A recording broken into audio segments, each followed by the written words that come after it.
23 alphas had died in accidents over the past decade. Cade Blackwood, king of the Northern Territories, didn't believe in coincidences, especially not when every dead alpha had opposed the same wolf, Marcus Griffin. The morning light cut through the floor-to-ceiling windows of the command center, turning the Montana peaks beyond into jagged silhouettes against a blood-orange sky. Cade stood at the tactical table, 35 years of leadership compressed into the posture of a man who carried weight without bending. His dark hair, pulled back at the neck, revealed a face that inspired loyalty in some and caution in others.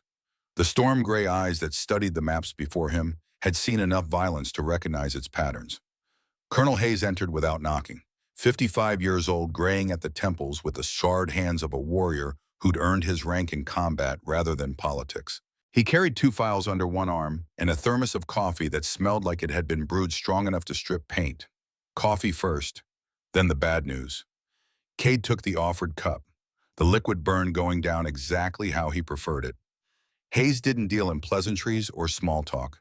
3 decades of military service had refined him down to pure efficiency. The first file hit the table. Personnel roster for Pine Haven Pack, Colorado.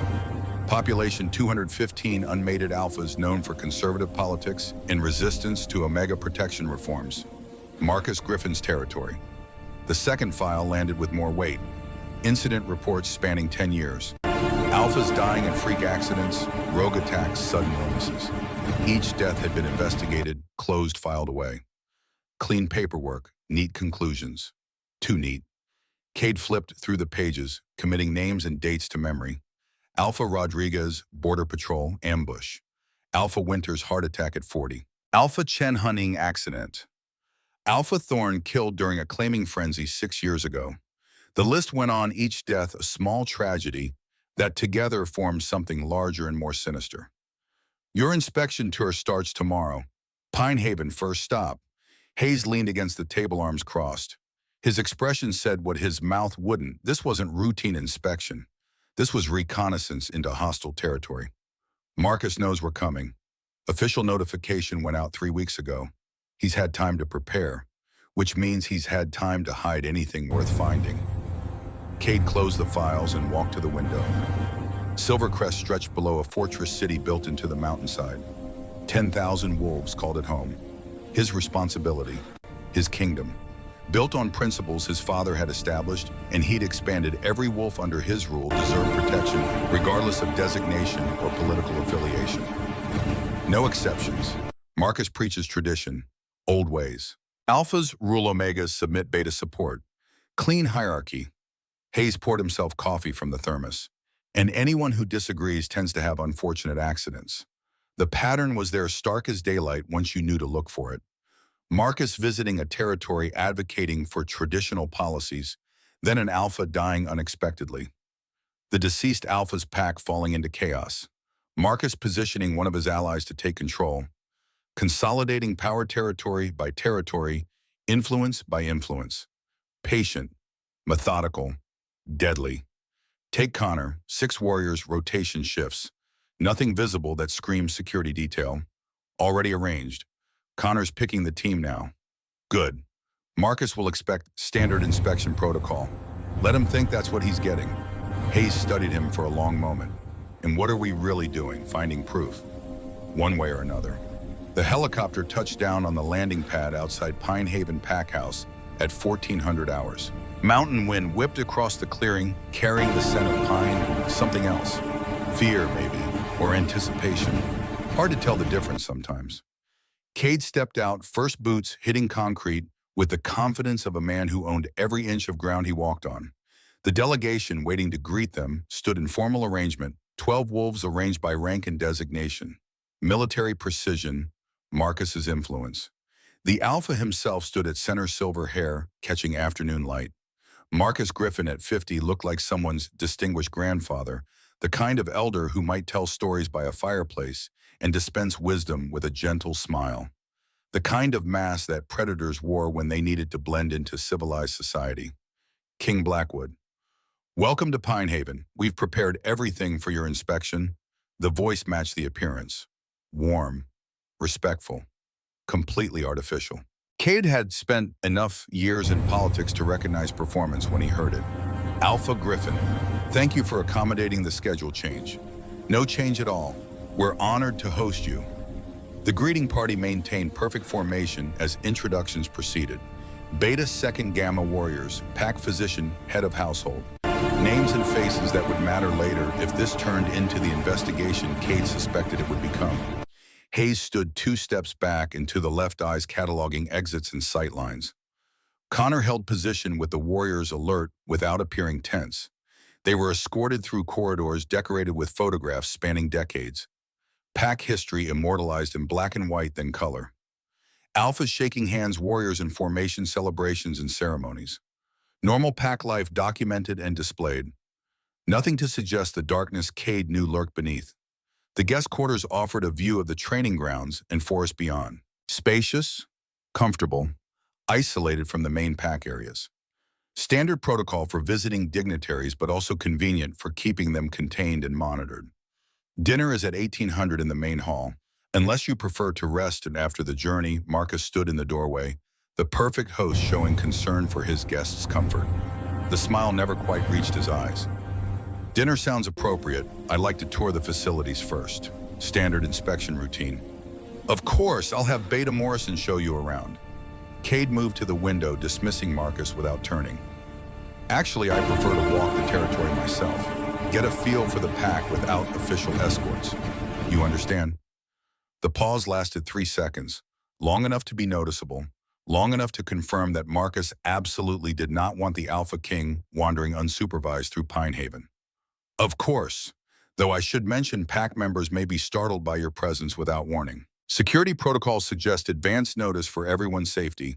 Translation, don't talk to my wolves without a handler present. Cade turned, offering the kind of smile that had ended negotiations and started wars. I'm sure your pack members can handle meeting their king, unless there's something specific you're concerned about. Another pause. Marcus's mask slipped, just slightly revealing calculation beneath courtesy. Not of course. Tour at your leisure. I'll see you at dinner. The door closed with a soft click that sounded like a trap being set. Hayes waited until footsteps faded down the corridor before speaking. He's hiding something. Question is what and where. Connor appeared in the doorway, having performed his own sweep of the surrounding area. Perimeter secure. No obvious surveillance in guest quarters, but that doesn't mean it's not there. Recommend we assume all conversations are monitored. Cade nodded. Standard operational security from here forward. Hand signals for anything sensitive. We start the tour in 30 minutes. Connor pulled background on all senior pack members. Focus on anyone who joined in the last 6 years, looking for something specific. Anyone who doesn't fit. Wolves who showed up after an alpha died. Transfers from territories Marcus has influence in. Pattern recognition. The Pack House tour revealed exactly what it was designed to reveal: a well-maintained facility, organized pack structure, wolves going about daily routines with practiced efficiency. Everything regulation compliant. Everything carefully staged for inspection. Cade noticed what wasn't shown. The Omega quarters dismissed as being renovated. The medical wing explained away as respecting patient privacy. The training facilities' restricted areas justified as containing sensitive tactical information. Each deflection professional, each excuse reasonable, each one adding weight to the suspicion growing in his gut. The walk through pack territory proper told a different story. Omega wolves kept their eyes down when alphas passed. Warriors moved in tight formations even during off-duty hours. Pack members maintained careful distance from each other, interactions brief and formal. The social dynamics of a pack under control rather than at ease. Hayes caught his attention with a subtle gesture. Southeast quadrant small workshop, single occupant, Omega designation, keeps to herself.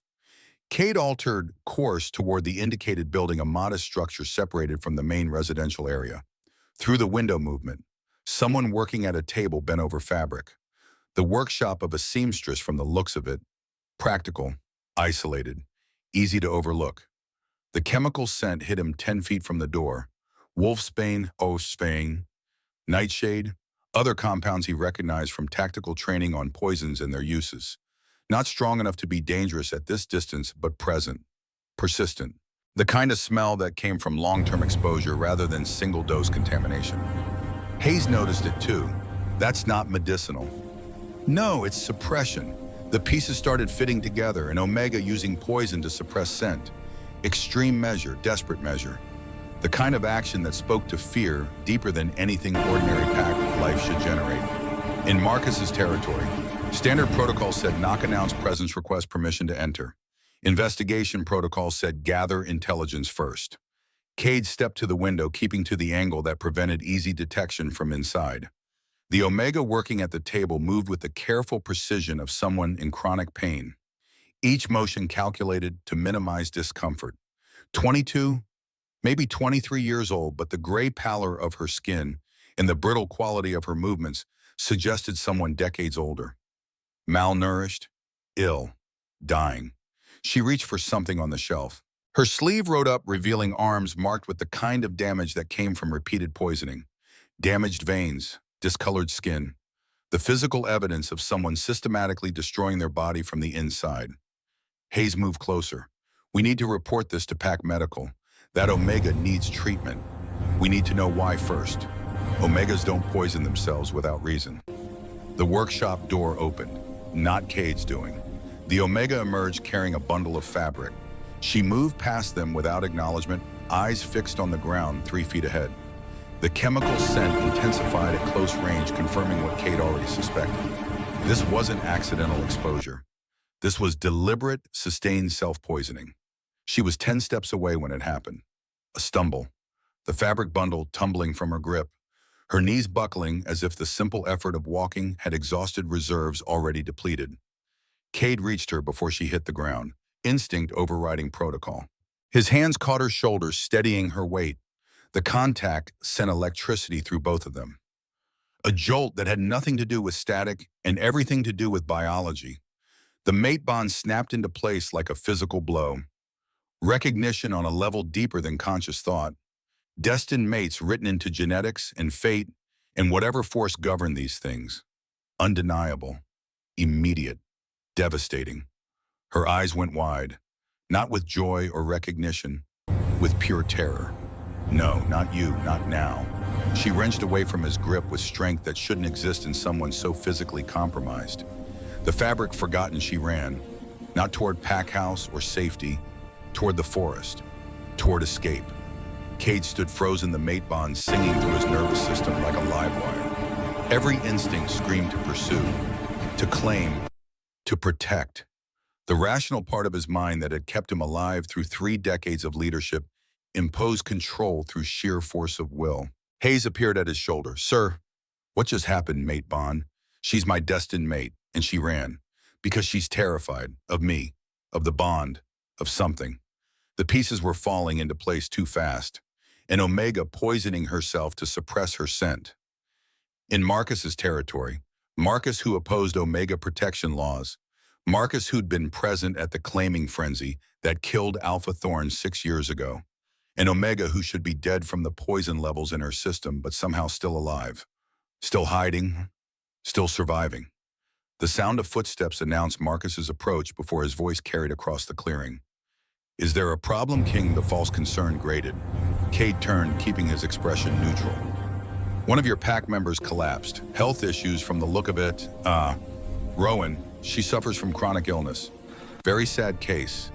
We do what we can for her, but some conditions have no cure. What kind of condition? Marcus moved closer, playing the concerned alpha. Some sort of blood disorder. Weakens her constitution. The pack physician has treated her for years with limited success. The lie sat between them like a third presence. Marcus knew exactly what was killing Rowan. The question was whether he was causing it or simply allowing it to continue. I'd like your pack physician to examine her.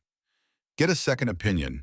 I'm sure Dr. Chen would be happy to consult, though Rowan is quite private about her condition. She may not consent to examination. Then I'll speak with her directly. Request her cooperation. Something shifted in Marcus's expression, the mask slipping again, revealing the predator beneath. Of course, though I should mention she's quite fragile, easily distressed. It might be best to approach through proper channels. Translation, stay away from her. Don't ask questions. Don't investigate. Everything in Marcus's tone and body language screamed possession and control disguised as concern. I'll keep that in mind. The dinner that evening was a masterclass in political theater. 50 pack members arranged by rank and importance with the Alpha King seated at Marcus's right hand. Speeches welcoming the honored guest. Toasts to prosperity and tradition. The kind of formal affair designed to impress and distract. Cade played his role, gracious guest, attentive listener, occasionally asking the expected questions about pack operations and territorial management. Nothing that would raise suspicion. Nothing that revealed the investigation already forming in his mind. Rowan served, moving through the hall with careful steps, filling glasses and delivering dishes. Invisible to most of the assembled wolves, just another Omega performing expected duties. But Cade tracked her movements with peripheral awareness, cataloging every wince and hesitation. The mate bond hummed beneath his skin, a constant reminder of the connection she was trying desperately to ignore. Their eyes met once across the crowded hall. For a fraction of a second, he saw past the fear to something else. Exhaustion, resignation, the look of someone who'd fought too long and was running out of strength to continue. Then Marcus spoke, drawing attention back to the head table. A question about royal policy toward rogue enforcement. Cade responded with the appropriate political answer, but his mind was already elsewhere. Planning, calculating, determining the next moves in a game that had just become infinitely more complex. Hayes caught his eye from the lower table, a slight nod toward the doorway where Rowan had disappeared. Connor would be following at a discreet distance, gathering intelligence. They'd have answers by morning. The speeches continued, Marcus waxing eloquent about the importance of tradition, the value of established hierarchies, the dangers of rapid change. It was a sales pitch disguised as friendly conversation. An Alpha testing boundaries, probing for weaknesses in the King's positions, laying groundwork for future opposition. Traditional ways serve us well. Omega protections sound compassionate, but they disrupt natural order. Alphas evolved to lead and protect. Omegas evolved to be protected and guided. Forcing equality where biology dictates hierarchy only creates chaos. Cade could have argued, could have cited the dozen packs successfully implementing protection laws, could have mentioned the reduction in claiming violence, the improvement in Omega quality of life, the strengthening of pack bonds when all members felt valued rather than owned. Instead, he offered a non-committal response. Every pack must find balance that works for their circumstances. Marcus smiled, satisfied he'd made his point. Exactly. Which is why these sweeping reforms concern me. What works in California may not work in Colorado. Local autonomy matters. It was a reasonable position articulated well. It was also a smokescreen for something much darker. Cade had heard similar arguments before. From alphas later discovered running illegal Omega trafficking. From leaders using tradition as justification for abuse. From wolves who mistook control for strength and fear for respect. The dinner finally concluded near midnight. Cade excused himself, citing fatigue from travel. Marcus walked him to the guest quarters, personally maintaining perfect hospitality. The door closed with that same soft click, and Cade stood in the center of the room waiting. Hayes emerged from the shadows. Connor disabled the surveillance. Good. Report. Connor stepped forward. Rowan Thorne, age 22. Official record says she arrived 6 years ago, sole survivor of rogue attack that killed her family. Took work as seamstress's apprentice. Keeps to herself. Chronic illness. That's the story. In the reality, facial recognition got a hit. Missing person report from Wyoming 6 years back. Same Rowan Thorne. Daughter of Alpha Thomas Thorne. Disappeared the night of a claiming frenzy at summer solstice celebration. Presumed dead. The same Alpha Thorne in the incident files. The same claiming frenzy that Marcus had attended. Coincidence had stopped being credible about 3 revelations ago. Thomas Thorne was pushing Omega protection reforms, forming coalition to petition the Alpha King for law changes. He died before he could present his case. Marcus was there, visiting dignitary. Clean alibi. Official investigation concluded the frenzy was triggered by true Omega manifestation. Uncontrollable biological response. Tragic accident. No charges filed. Except the true Omega survived.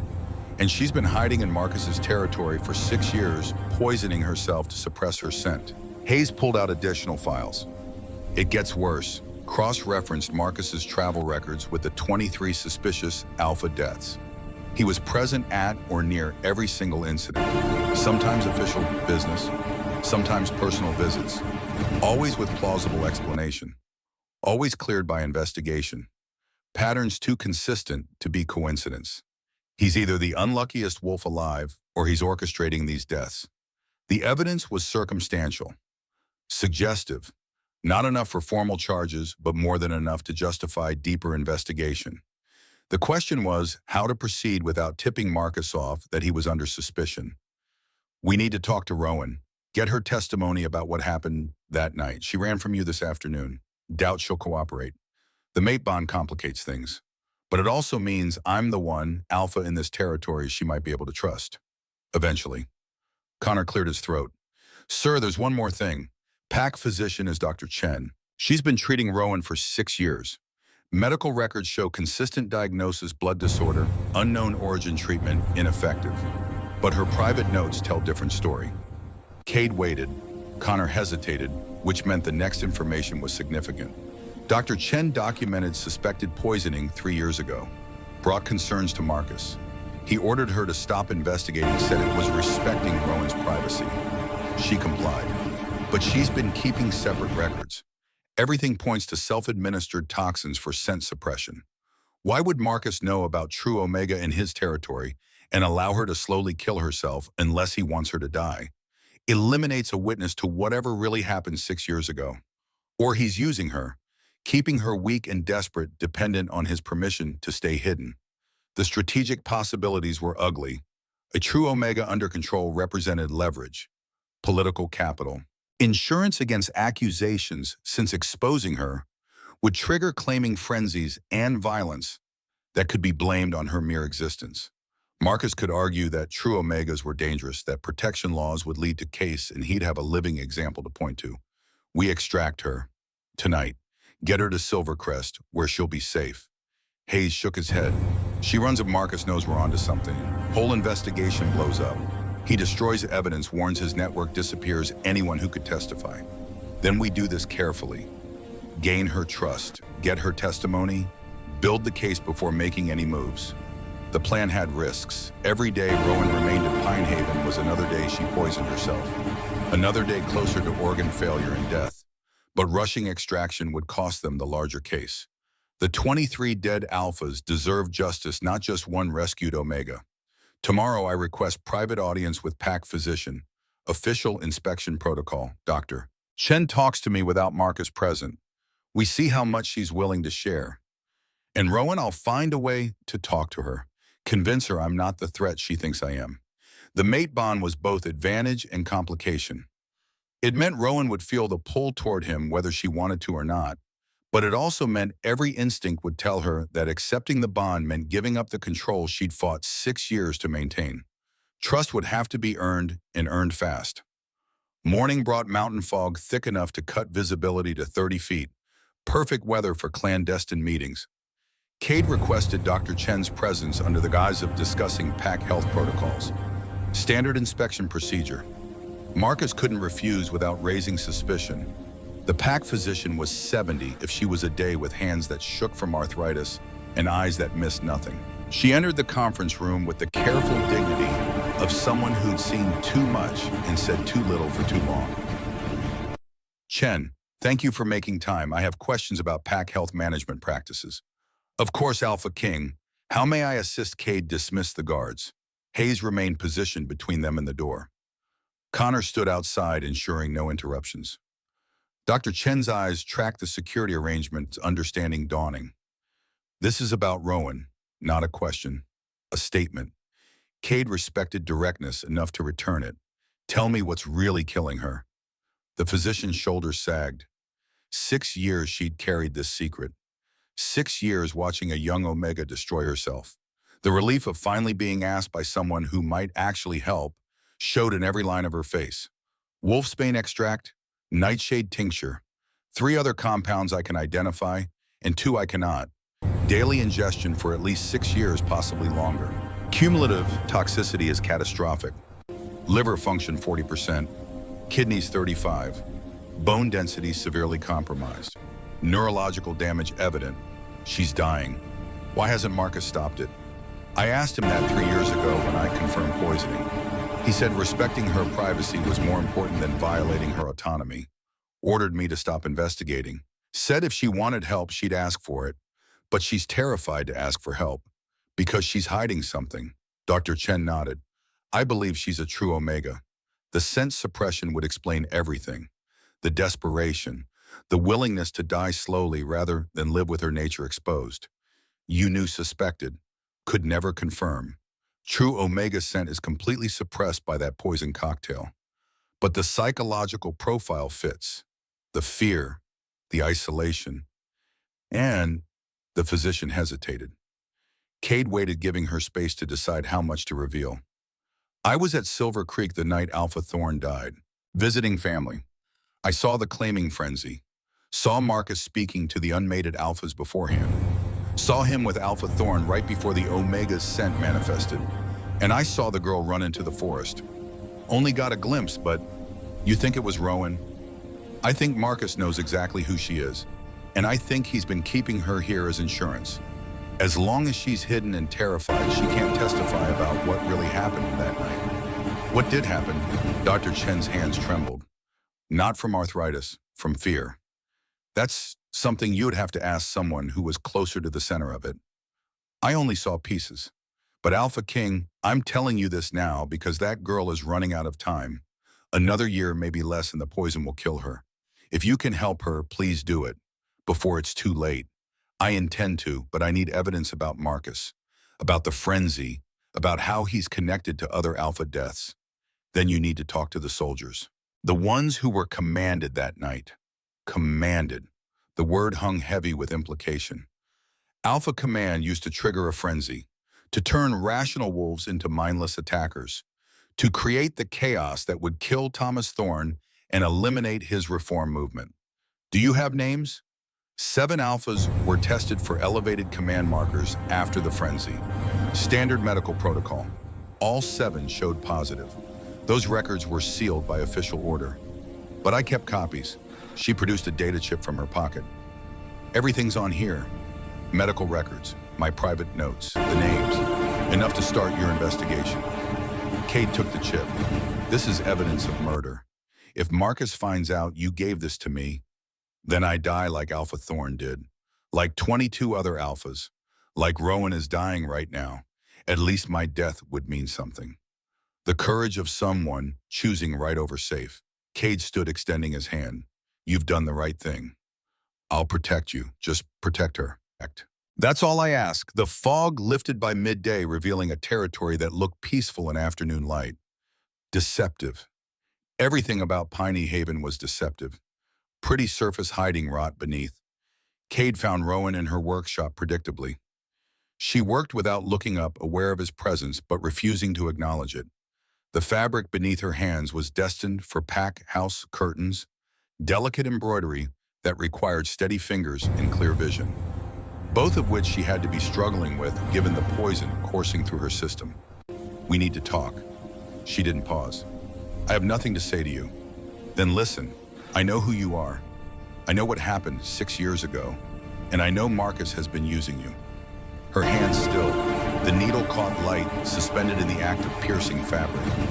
One wrong word and she'd bolt again. Cade kept his distance, giving her space. Your father was Thomas Thorne, Alpha of Silver Creek. He died protecting you during a claiming frenzy triggered by your true Omega manifestation. You ran. Found someone who taught you how to make poison to suppress your scent. You've been drinking it every morning for 6 years. And Marcus knows how I'm AlphaKing. It's my job to know. She finally looked at him. The gray pallor of her skin was worse in direct light, the chemical scent stronger. She was barely holding together, body and mind, pushed past sustainable limits. If you know all that, then you know why I can't trust you. The mate bond doesn't change what I am or what that means. Every Alpha is a threat, including you. Fair assessment. If you were in my territory without autonomy or choice. But you're not. You're in Marcus's territory, dying by inches, while he uses your fear to keep you silent about murder. I don't know anything about murder. You know Marcus was there the night your father died. You know what he did. That makes you a witness. And that makes you leverage he'll kill to protect. Rowan set down the embroidery. Her hands shook worse now. Adrenaline or poison or fear cycling through her system. If I testify, he'll expose what I am. Every unmated alpha in hearing distance will sense it. The frenzy will start again. My father will have died for nothing. Or you testify, we take down Marcus and his whole conspiracy, and we pass the protection laws your father died trying to establish. Make his death mean something. She laughed, bitter sounds, sharp edges. You want to use me too. Different reasons, maybe better intentions, but still using me. Cade moved closer, slowly, letting her track every step. I want to give you choice. Real choice, not the illusion of control you've been had for 6 years. The poison isn't freedom. It's a slower death sentence. You're trading years of your life for temporary safety from a threat that shouldn't exist in the first place. And accepting the mate bond, that's freedom. It could be, if you chose it, not because biology dictates it, not because I commanded it, but because you decided that living with someone who'd protect you without controlling you is better than dying alone. She studied him, looking past the AlphaKing authority, past the mate bond pull, trying to see the man underneath, determine if he could be trusted with the secrets and scars she'd carried for 6 years. I need time, take it. But Rowan time is the one thing you don't have much of. Dr. Chen says you have maybe a year before organ failure kills you. I can get you treatment, get you safe, help you heal. But only if you let me. Why risk your political capital on one Omega? Because it's the right thing to do. Because your father was trying to change laws that need changing. Because 23 other alphas are dead and Marcus needs to pay for it. And yes, because you're my mate and every instinct I have is screaming to protect you. But mostly because you deserve better than slow suicide in a workshop while your father's killer pretends to be a respectable alpha. The truth of it hung between them. No political maneuvering, no manipulation, just facts and consequences laid bare. If I testify, Marcus will fight back. He'll try to kill me to silence the testimony. Probably, which is why we extract you to Silvercrest first. Build the case. Present it at Alpha Council with full security. You testify from a position of strength, not vulnerability. And the mate bond. We deal with that after Marcus is handled, one crisis at a time. She almost smiled. Slight quirk at the corner of her mouth quickly suppressed. You make it sound simple. It's not. It's dangerous and complicated, and there's a dozen ways it could go wrong. But it's better than drinking poison every morning and waiting to die. Rowan stood, movement careful, conserving energy. Her eyes met his, and for the first time since the mate bond snapped, she didn't look away. All right, I'll testify, but on my terms. I control when and how. And if at any point I decide the risk is too great, I walk away. No arguments. Fair terms. She reached for something on the shelf, a small bottle brown glass cork stopper. The poison. She held it for a moment, weight of 6 years in that small container. Then she handed it to Cade. I'll need a few days to prepare myself. Withdrawal is going to be brutal. We'll get you through it. Dr. Chen will supervise. My team will protect you. And I'll be there if you want. Why would I want that? Because facing demons is easier with someone beside you, even if that someone is your unwanted mate. This time she did smile, genuine expression brief as sunrise. Especially if it's the unwanted mate, at least you'll be motivated to keep me alive. The plan formed quickly. Official story, Rowan needed specialized medical treatment not available in Pine Haven. Cade was extending courtesy by providing transport to Silvercrest's facilities. Marcus could hardly refuse without appearing to deny his pack member necessary care. Unofficial reality extraction under diplomatic cover. Get Rowan out before Marcus realized what was happening, before the investigation became obvious, before anyone else got killed. Hayes coordinated logistics. Connor assembled security detail. Dr. Chen prepared medical protocols for poison withdrawal. Everything moving forward with military precision. But wars, Cade knew, rarely went according to plan. The enemy always got a vote, and Marcus was nothing if not strategic. The blow came at sunset, a formal request delivered by Beta Morrison. Alpha Griffin wished to speak with the AlphaKing regarding the Omega Rowan. Urgent matter of pack business. Cade met Marcus in the conference room neutral territory. The other Alpha's mask was firmly in place, but cracks showed at the edges. Stress, anger, fear carefully controlled. I understand you have offered medical transport to Rowan. Generous of you, but unnecessary. We can handle her care here. Dr. Chen believes specialized treatment would benefit her. I'm simply facilitating that treatment. Dr. Chen exceeded her authority. Rowan is my pack member. My responsibility. I'll determine what care she needs. The possessive phrasing was deliberate. This wasn't about medical care. This was about control, about keeping Rowan where Marcus could monitor her. Use her, silence her if necessary. Rowan has the right to seek treatment from any facility she chooses. Or are you suggesting you deny her that right? Marcus's jaw tightened. I'm suggesting that removing a pack member from their home during medical crisis is questionable judgment, particularly when that pack member is vulnerable. You mean particularly when that pack member knows something you don't want revealed? The pretense shattered. Marcus stood chair, scraping back. Be careful what you accuse me of, King. I've operated within law. I've given you full cooperation during this inspection. If you're implying impropriety, make formal charges or retract the accusation. Cade remained seated, projected calm he didn't entirely feel. I'm implying nothing, I'm stating facts. Rowan needs treatment, I'm providing it. Unless you have legal grounds to prevent her departure, she leaves with me tomorrow morning. We'll see about that. The threat was barely veiled. Marcus stormed out, leaving Cade and Hayes alone in the conference room. The war had started. Now they needed to survive the first battle. Hayes checked his weapon. He's going to move tonight. Try to eliminate her before we extract. Increase security, full combat protocols. Nobody sleeps until we're airborne tomorrow. And if he comes at her anyway, then we find out how far Marcus is willing to go to protect his secrets. The answer came 3 hours later. Rowan's workshop caught fire. Fast-moving blaze that consumed the structure in minutes. By the time pack members responded, the building was ash and wreckage. Cade stood at the perimeter, watching flames die to embers. Beside him, Hayes held a soot-stained jacket, found 20 feet from the structure. Rowan was wearing it this afternoon, but no body. Marcus appeared playing concerned Alpha. Tragic accident, old wiring perhaps. We'll investigate thoroughly, of course. Of course. The performance was almost convincing. Almost. If Cade hadn't known exactly what Marcus was capable of, he might have believed the concern was genuine.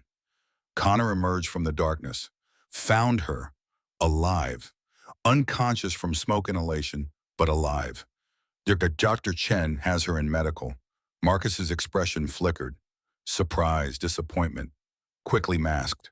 Wonderful news. I'll check on her immediately. That won't be necessary. She's under medical quarantine. Smoke exposure can be dangerous. Dr. Chen's orders. The lie sat between them, both knowing it was a lie, both pretending otherwise. Marcus nodded slowly, calculating his next move. Tomorrow morning, we leave at 0800. Have your beta-prepared departure documentation. If she's well enough to travel, she will be. The helicopter lifted off exactly on schedule. Rowan strapped into the medical transport seat, oxygen mask covering the lower half of her face.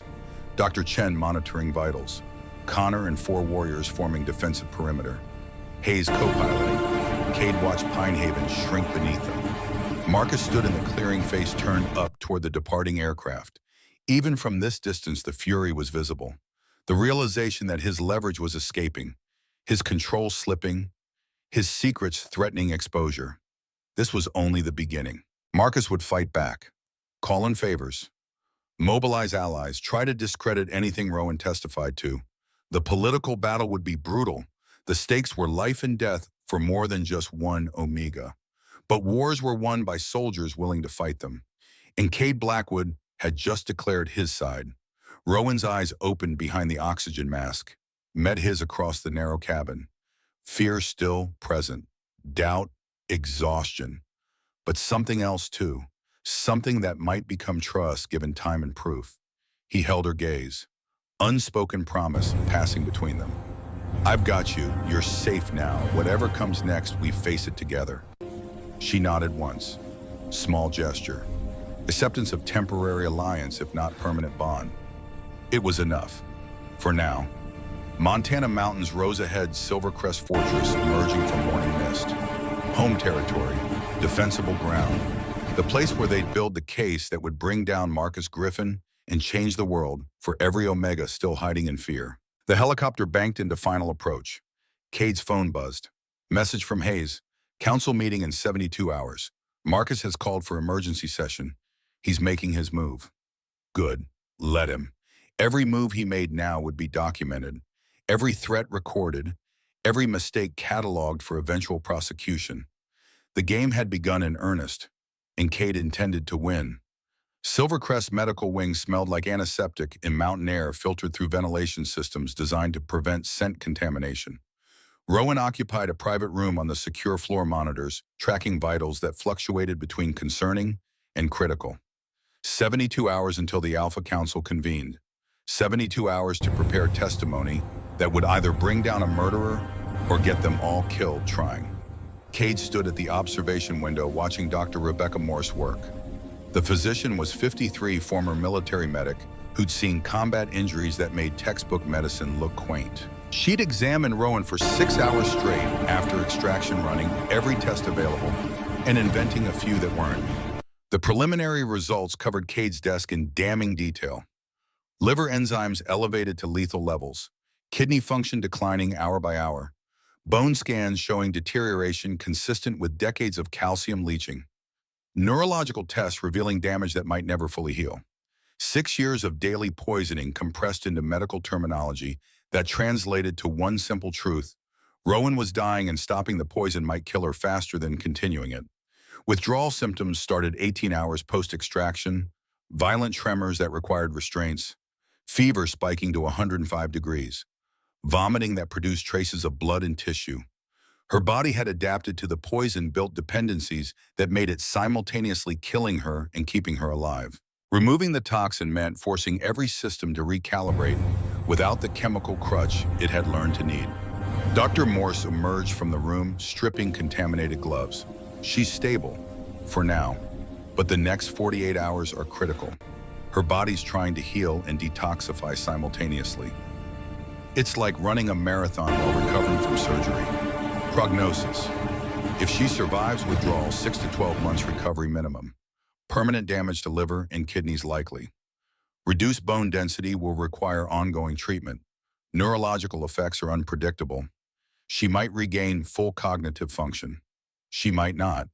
And if she doesn't survive withdrawal, then Marcus wins. She dies, testimony dies with her, and 23 murdered Alphas never get justice.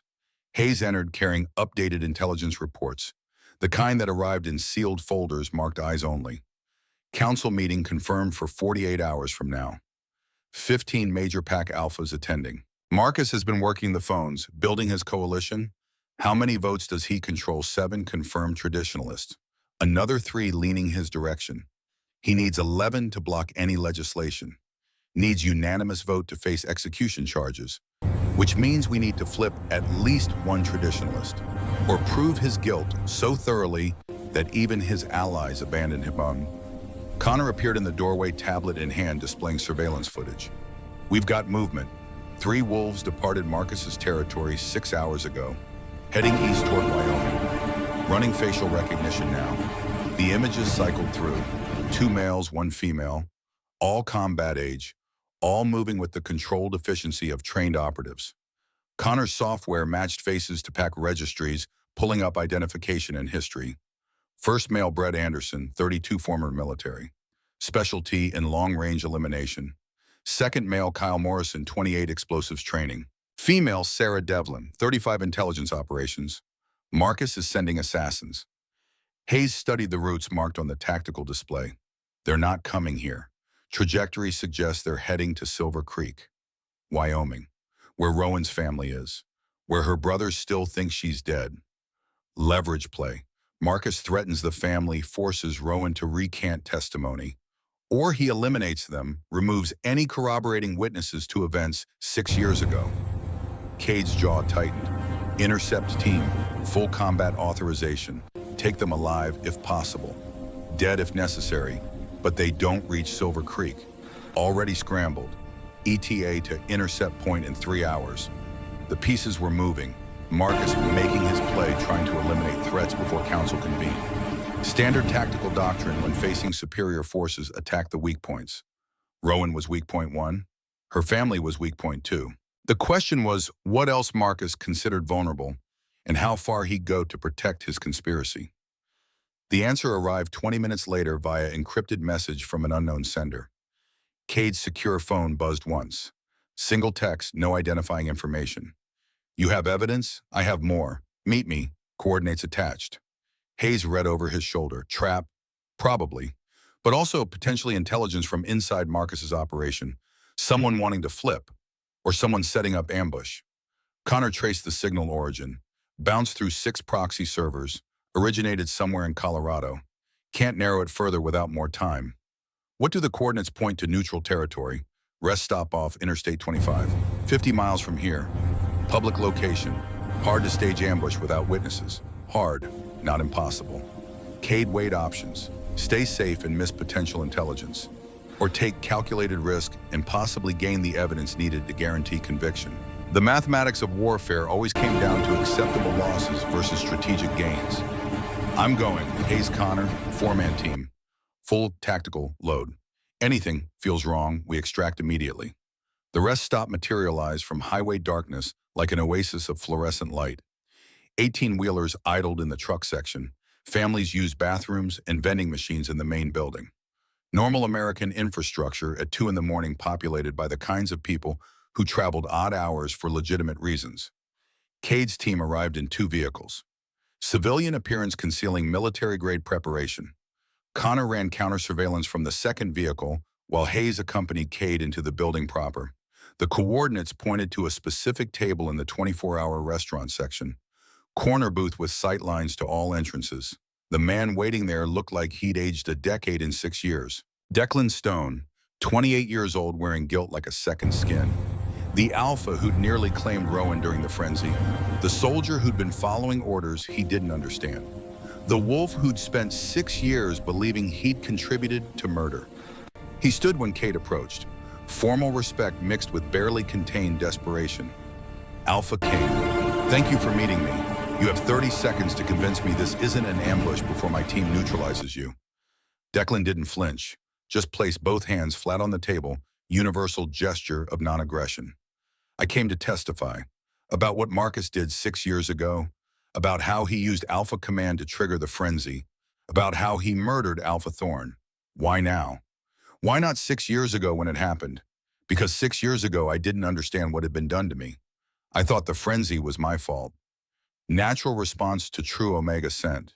It wasn't until last month when I started having flashbacks that I realized something was wrong. Flashbacks. Declan's hands trembled slightly.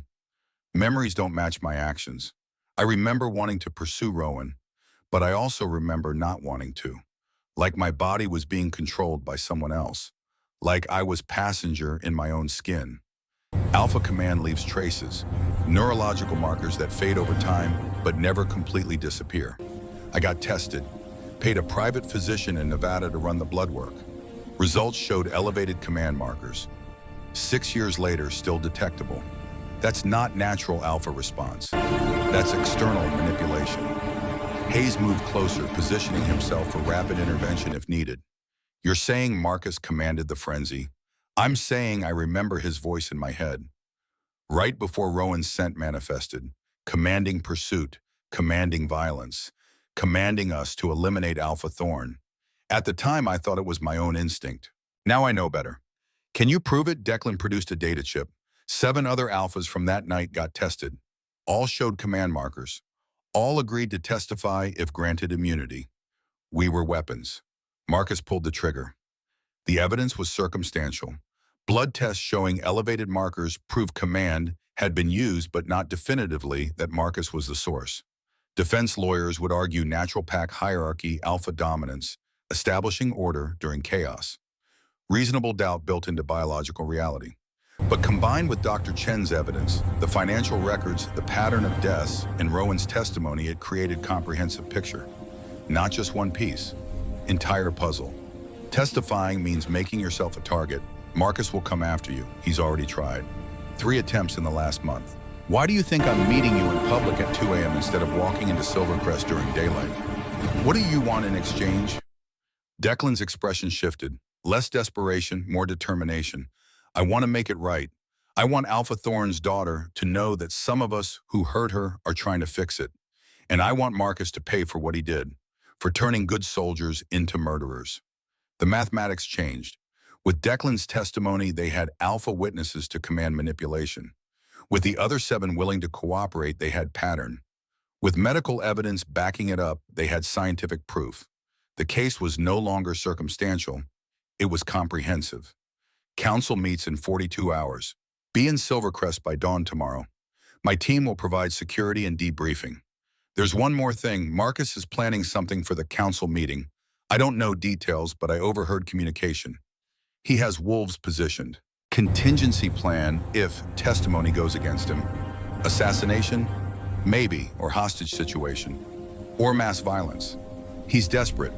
Desperate men do stupid things. They also do dangerous things. Cade followed that intelligence for tactical planning. Increased security at council chambers. Multiple contingency protocols. Prepare for worst-case scenarios while hoping for best-case outcomes. The drive back to Silvercrest consumed 2 hours of mountain darkness. Cade spent it reviewing Declan's evidence, cross-referencing with existing files, building the prosecution strategy that would present to council. The case was strong, getting stronger. But Marcus had proven himself adaptable and ruthless. Underestimating him would be fatal. Dawn brought news from the intercept team. 3 targets neutralized, 2 dead in firefight, 1 captured. Sarah Devlin was currently in Silvercrest detention, refusing to talk, but her mere presence confirming Marcus's willingness to use lethal force against potential witnesses. Connor ran her background while Cade observed through one-way glass. Former intelligence operative dishonorably discharged for ethics violations. Worked as mercenary for 5 years. Excellent combat record. 0 moral compunctions about target selection. She knows she's facing execution charges for attempted murder of protected witnesses. But she's not talking. Because Marcus has leverage. Something she values more than her own life. Family. Connor pulled up files. Daughter, age 7, lives with Devlin's parents in Nevada. Clean, no PAC affiliation. Civilian. Marcus is holding a child hostage to ensure silence. The realization twisted something in Cade's gut. Using children as leverage violated every honor code wolves live by. It confirmed Marcus's complete moral bankruptcy, and it gave them an opening. Extract the daughter. Full security detail. Once she's safe, offered Devlin immunity in exchange for testimony. Hayes nodded. Already coordinating with Nevada authorities. Extraction team moves in 2 hours. The pieces kept falling into position. Evidence accumulating. Witnesses cooperating. Case building toward the kind of comprehensive prosecution that left no room for reasonable doubt. But something nagged at Cade's tactical sense. The feeling that Marcus had one more move. One final contingency that hadn't revealed itself yet. Rowan's condition stabilized by hour 60. Temperature dropped to normal. Tremors subsided to manageable levels. Color began returning to skin that had been gray for years. Her body was healing slowly and painfully, but healing. Dr. Morse cautiously upgraded prognosis from critical to serious. Cade found her sitting up when he visited. First time since extraction, she'd been conscious and lucid for extended period. The oxygen mask was gone, replaced by nasal cannula. Monitors beeped steady rhythm instead of frantic alerts. "You look better." Her voice came out raspy from intubation. "I feel like I was poisoned for 6 years and then had every toxin forcibly removed." Because that's exactly what happened. The bite of humor was good sign, personality returning as body stabilized. Cade pulled a chair to the bedside, maintaining careful distance. Mate bond hummed beneath his skin, constant awareness of her presence and condition. She felt it too from the way her eyes tracked his movements. Council meets tomorrow. We have strong case, multiple witnesses, comprehensive evidence. But I need to know if you're ready to testify. About what Marcus did? Yes. About what I am? That's harder. You don't have to reveal your designation publicly. We can testify to the facts of your father's murder without exposing you to claiming risk. Rowan shook her head. No, if I'm doing this, I'm doing it completely. No half measures. Marcus will try to discredit me. Call me mentally unstable from the poison. Claim I'm lying for attention or revenge. The only way to prove I'm telling the truth is to show why I poisoned myself in the first place. That means releasing your scent in a room full of alphas. I'm aware. But I'm also aware that my father died trying to pass protection laws that would prevent exactly this situation. If my testimony helps pass those laws, then exposure is worth it. The courage in her voice matched her father's. Thomas Thorne had died fighting for what was right. His daughter was choosing to continue that fight, knowing the cost. Legacy written in sacrifice and determination. I'll have security positioned to prevent any claiming attempt. You'll be protected. I know. Because you're my mate, and that supersedes claiming instinct. Even if we haven't formalized the bond. About that, we should discuss what happens after, once Marcus is dealt with and the laws pass. What you want regarding the mate bond? Rowan met his gaze steadily. What I want is choice. Real choice, not biological imperative disguised as destiny. I've spent 6 years fighting for control of my own body. I won't give that up. Not even for a mate bond. I'm not asking you to. I'm saying that when you're ready, if you're ever ready, the bond is there. But it's your choice to accept or reject it. No pressure, no expectations. And if I reject it, that won't hurt you. It'll hurt. Bond rejection is painful for both parties, but it's survivable. And more importantly, it's your right. She studied him for a long moment. Most alphas wouldn't accept that. Most would use the bond to claim me regardless of my wishes. Most alphas aren't AlphaKing. And most alphas haven't seen what happens when wolves abuse power and take choice away from others. Your father fought to change that. I'm finishing what he started. The truth of it sat between them. Not romance or destiny or biological imperative. Just two wolves choosing to do what was right even when it was hard. Even when it cost them personally. Tomorrow then, I testify. We take down Marcus. And after that, we figure out what comes next. After that, you heal. You live. You make choices because you want to, not because you have to. Everything else is secondary. Hayes appeared in the doorway. Sir, Declan Stone just arrived with the other 7 witnesses. They're in debriefing now, and Nevada team reports successful extraction of Devlin's daughter. Child is safe. Devlin is ready to talk. The final pieces clicking into place. Witnesses assembled, evidence compiled. Security protocols established. Everything positioned for tomorrow's confrontation. Cade stood. Rest. Tomorrow will be hardest day, but it's also the day we win. Rowan's hand caught his wrist. Unexpected contact, first deliberate touch since the mate bond snapped.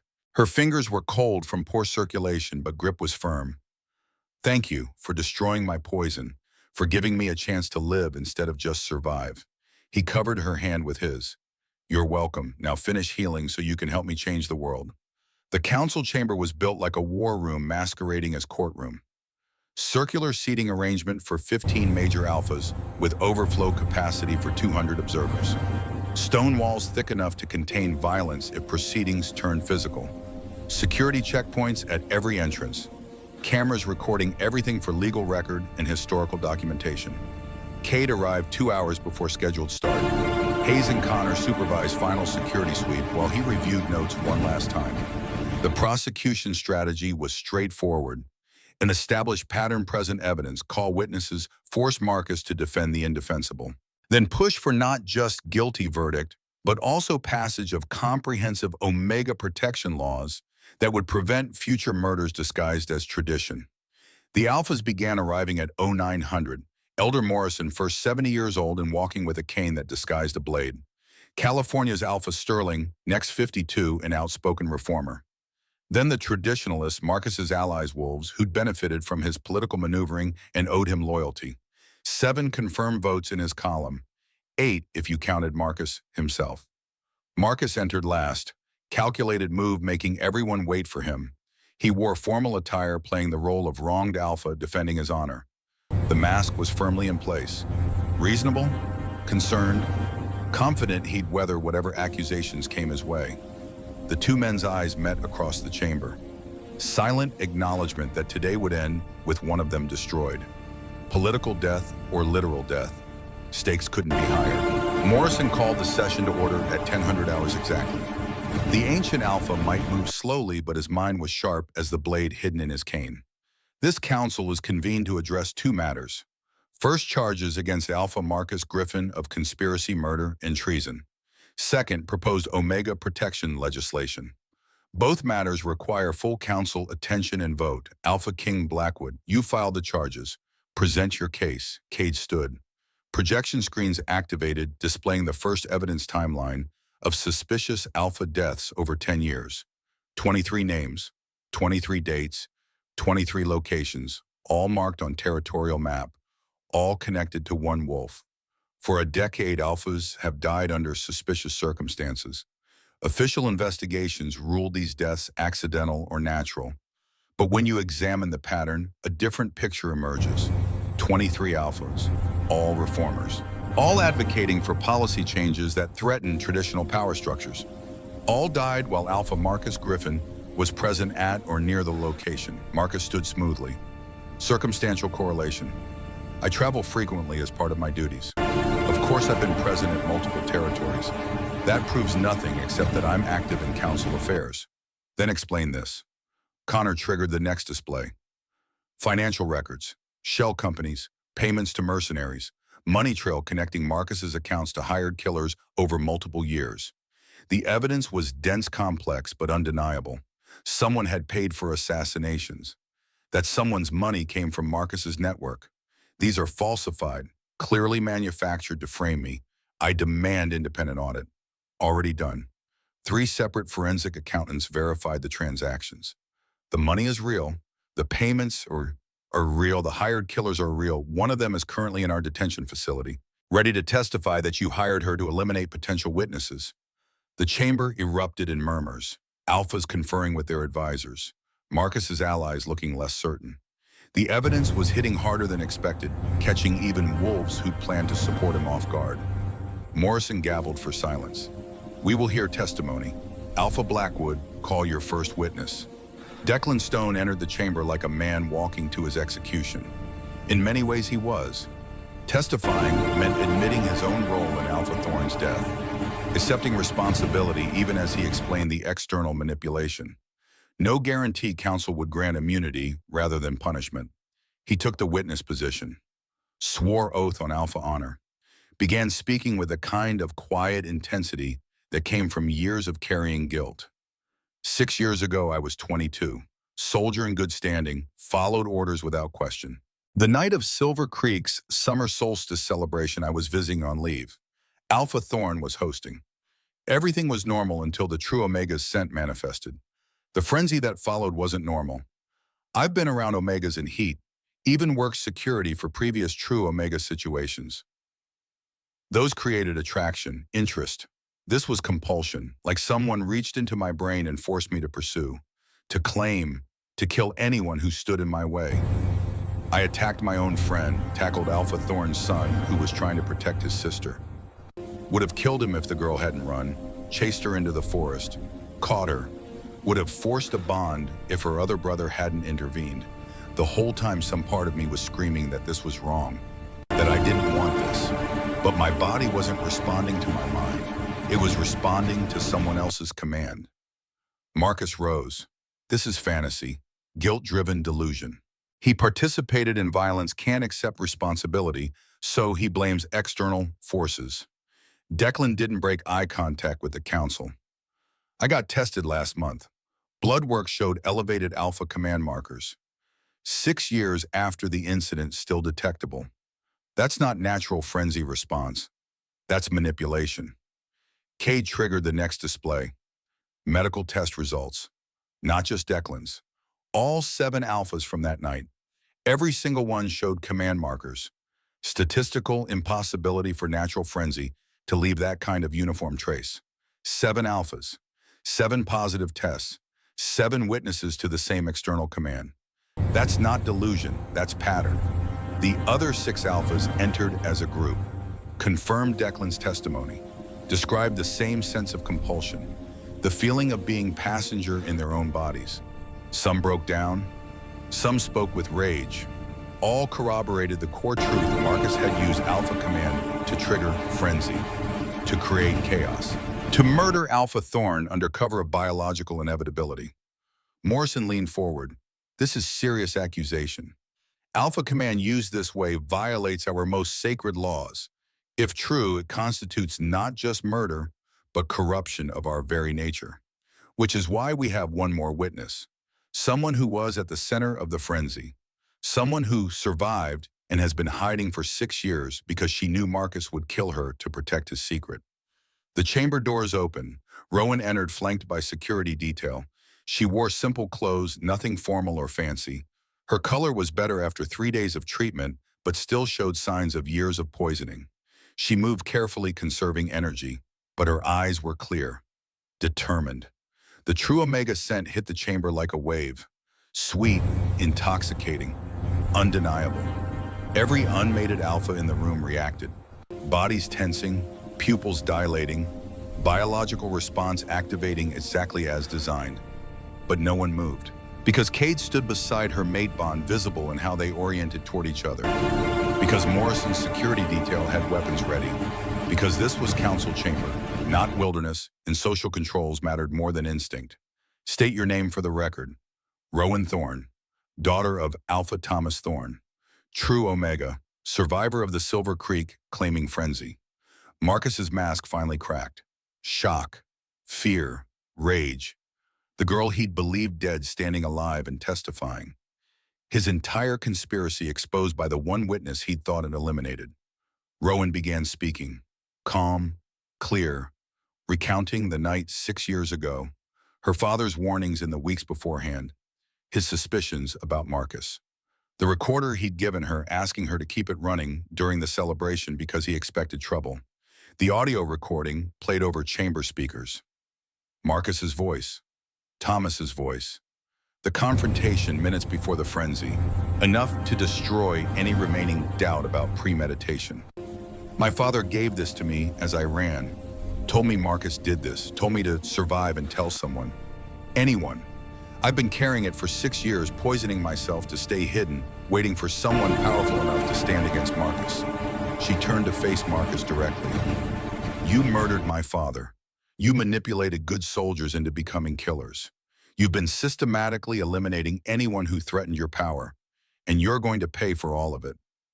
The chamber exploded, not physically, politically. Marcus's allies scrambling to distance themselves. Traditionalists who'd supported him suddenly remembering prior commitments. The coalition collapsing in real time as rats fled the sinking ship. Marcus stood alone, isolated, mask completely gone. This is lies manipulation. The king is using this Omega to eliminate opposition to his radical policies. The evidence proves otherwise. Financial records, medical tests, witness testimony, audio recording of your own voice. 23 dead alphas in one true Omega who survived your attempt to murder her and her father. The council will now vote on guilt. Morrison gavelled for order, all in favor of finding Marcus Griffin guilty of conspiracy to murder, use of illegal Alpha Command, and treason against pack law. 14 hands rose. Every Alpha except Marcus himself. Unanimous except for the accused. Verdict rendered. Sentence to be determined by AlphaKing per council law. Alpha Blackwood. What punishment do you decree? Cade stood. He could feel the weight of history. Thomas Thorne's unfinished work. 23 murdered alphas. Rowan's 6 years of poisoned survival. All of it culminating in this moment. Traditional punishment for these crimes is execution.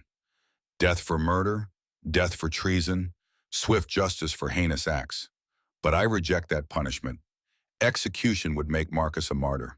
Would allow him to escape the full weight of his crimes. Would let him die without confronting what he's destroyed. Instead, life imprisonment, silver chains to prevent shifting, solitary confinement, no pack, no contact, no freedom. He lives knowing every alpha he murdered that is remembered with honor while he rots in a cell. He lives watching the reforms he fought against become law. He lives powerless, which is what he feared most. The sentence was harsh, brutal, some might say cruel, but it fit the crime. Marcus had taken lives and freedom. Now his life and freedom were forfeited, not through quick death, but through decades of consequences. Marcus lunged, not at Cade, at Rowan. Last desperate attempt to eliminate the witness who destroyed him. He shifted mid-leap wolf form, erupting with claws extended toward her throat. Three things happened simultaneously. Cade shifted, intercepting the attack with superior speed. Hayes's bullet took Marcus in the shoulder, slowing but not stopping his momentum. And Declan, moving from pure instinct, threw himself between Rowan and the incoming threat. The impact sent all four wolves tumbling, claws raked, teeth snapped, blood splattered. In the chaos, Marcus's focus stayed fixed on Rowan. Kill the witness.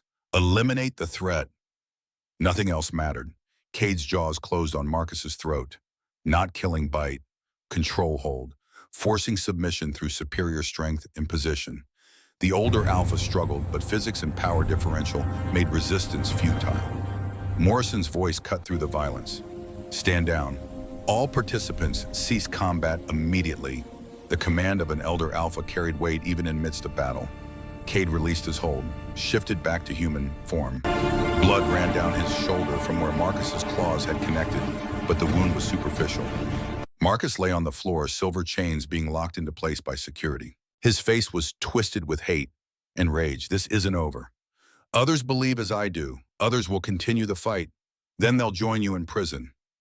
Every conspirator, every assassin, every wolf who chose murder over honor. We're done with your kind. Rowan stood behind the protective wall of security unharmed. Declan wasn't as fortunate. Deep gashes across his chest where he'd taken the blow meant for her. He was still conscious, still breathing, but the wounds were severe. Dr. Morse and her team rushed forward with medical equipment. Declan waved them off. Her first. Make sure she's okay. I'm fine. You're the one bleeding out. Then we're even. 6 years ago, I tried to hurt you. Today, I kept you safe. Balance restored. The healers worked quickly, stabilized Declan's condition. Confirmed Rowan was physically unharmed, though shaken by the violence. Cade submitted to examination of his own wounds, minor enough to be dealt with later. Morrison gavelled again. This council stands in brief recess. We will reconvene in 1 hour to address the second matter, Omega protection legislation. The break allowed cleanup of blood and chaos, allowed witnesses to be escorted out, allowed Marcus to be transferred to secure holding for transport to the silent cell, the prison designed specifically for alpha criminals too dangerous to hold in standard facilities.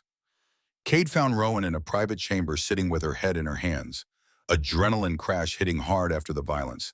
He sat beside her, not touching, just present. You did it. You testified. Marcus is finished. Doesn't feel finished. Feels like we just started a war. We did.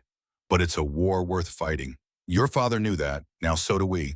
She looked up, eyes rimmed with tears that hadn't yet fallen. What happens now, to me, to us now? The council votes on the laws. If they pass, true Omegas get protection, get choice, get freedom. You get to live without poisoning yourself, without hiding, without fear. And the mate bond. We deal with that later, after you heal, after you've had time to make real choice, not one forced by crisis and violence.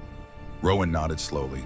Later, when I'm strong enough to choose for myself rather than accepting because I'm too tired to fight anymore. The council reconvened with palpable tension. Violence in the chamber had reminded everyone that these weren't academic debates.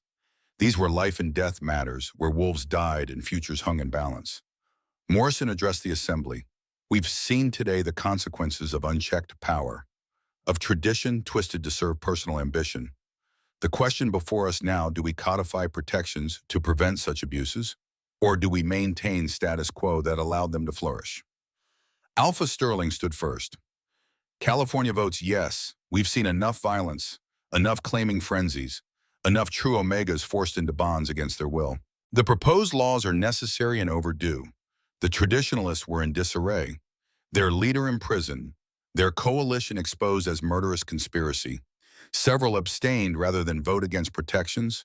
Others, recognizing political realities, switched positions to avoid being associated with Marcus's crimes.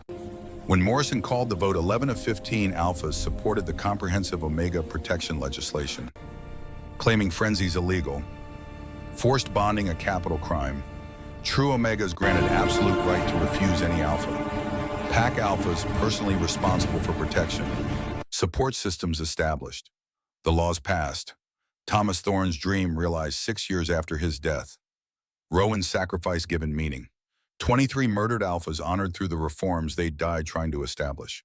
Morrison struck the gavel. Let it be recorded. This day the Alpha Council establishes new precedent. Power must serve protection, not oppression. Strength must defend the vulnerable, not exploit them. Any wolf who violates these principles will face the full weight of pack law. The chamber erupted in applause. Not unanimous. Some wolves still clung to traditional views. But majority had spoken. Change was coming. Not perfect, not complete, but real.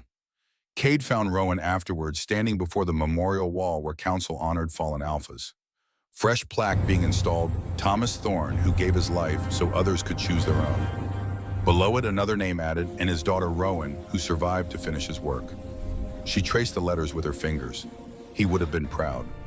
Not of the violence, but of this, of laws changing, of future true Omegas having choices he wanted me to have. He'd be proud of you for surviving, for testifying, for being brave enough to stop hiding. I didn't feel brave. I felt terrified. Bravery is an absence of fear. It's doing what's right despite the fear. You chose right. Every time it mattered, you chose right. Morrison approached, leaning on his cane. Miss Thorne, you honored your father today. Honored all of us. The reforms we passed will save lives, prevent tragedies, change our world for the better. Thank you, Elder Alpha. The old wolf's eyes sharpened. One more thing. Your testimony earned you respect. Your survival earned you admiration. But your choice to stop poisoning yourself to live rather than hide, that earned you power. Use it well. Help us make these new laws work. I will. I promise. Morrison nodded and moved away. Hayes and Connor approached with final reports. Security sweeping for any remaining Marcus loyalists. Intelligence confirming complete collapse of his conspiracy network. Assassins neutralized. Witnesses protected. Case closed. Except it wasn't really closed. Wounds would take time to heal. Trust would take longer to rebuild. True Omegas across territories would need years to understand that laws had changed, that safety was possible. The work was just beginning. But today was victory. Imperfect, costly, but real. The kind of victory that made all the sacrifice worthwhile. Cade and Rowan stood together before the memorial as other council members departed. Not touching, not yet ready for that level of connection, but standing side by side. Allies in the fight they'd both chosen. Partners in the work ahead. Tomorrow would bring new challenges, implementing the laws, training enforcement, changing cultural attitudes that had persisted for generations, building systems that protected without controlling. But tomorrow was tomorrow. Today they'd won. Marcus was imprisoned. Laws were passed. Thomas Thorne's legacy secured. Rowan could live without poison. True Omegas across territories could hope for futures built on choice rather than fear. It was enough. For now, it was enough. The Silent Cell received its newest prisoner at 0300 when darkness still owned the Montana mountains. Marcus Griffin arrived in silver chains, unconscious from sedatives, stripped of everything except the crimes that would define his remaining years. The facility was built into granite bedrock, reinforced with magic older than modern pack law. Wolves who entered never left. Not alive. Cade watched the transport vehicle disappear into the mountain. One threat neutralized. 20 others still circling in the dark, waiting for opportunity. Marcus had operated through networks and influence. Those networks didn't dissolve overnight just because their architect was imprisoned. Connor appeared with updated threat assessment, intercepted communications from 7 territories. Traditionalist cells expressing outrage over the verdict and new laws. 3 are organizing peaceful protests. 4 are discussing more direct action. Define direct action. The kind that it involves silver bullets in claiming frenzies. They see the laws as attack on alpha nature. Some are willing to disproving their point. Then we make sure they fail before they get martyrdom. Double security on all Omega facilities. Increase patrols in reform-friendly territories. And Connor, anyone making credible threats gets detained. I'm not waiting for body count before responding. The war hadn't ended with Marcus's conviction. It had merely entered new phase. Ideology persisted even when individuals fell. Changing laws was one thing. Changing hearts and minds required different weapons. Rowan spent her first week of freedom in Silvercrest's medical wing body, slowly remembering how to function without daily poison. The physical withdrawal had ended, but psychological patterns remained. She woke at dawn reaching for bottles that weren't there, felt phantom burns in her throat where toxins used to scorch, caught herself calculating dosages before remembering she didn't need them anymore. Dr. Morse monitored progress with cautious optimism.